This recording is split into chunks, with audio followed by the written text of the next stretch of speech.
If you are a Canadian company with significant amounts of revenue in the United States or attributed to US dollar-based exporting, then you effectively will have a big benefit, or any currency that has appreciation relative to the Canadian dollar.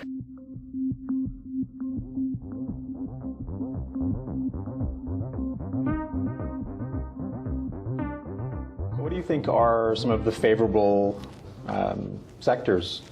I mean, having said everything that you've said, what you mentioned automotive, the manufacturing sector. Well, look, I mean, in the short term, the cyclicality of anybody who benefits from a lower Canadian dollar will definitely. So if you are a Canadian company with significant amounts of revenue in the United States or attributed to US dollar-based exporting, then you effectively will have a big benefit, or any currency that has appreciation relative to the Canadian dollar, you'll have a big benefit from that, and you should see that big increase.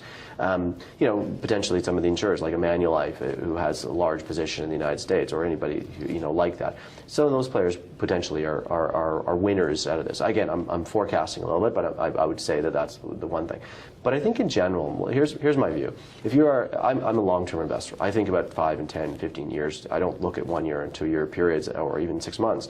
If I'm in that position, what I want to do is I want to make sure I'm diversified by sector. And I think that's the challenge that most Canadian investors face, is they are not diversified by sector. So when you ask me which sectors, my view is I just want to have a broadly diversified sector base, and I don't want to have too much exposure to any one sector. Because if I do that, then I take myself into big risk.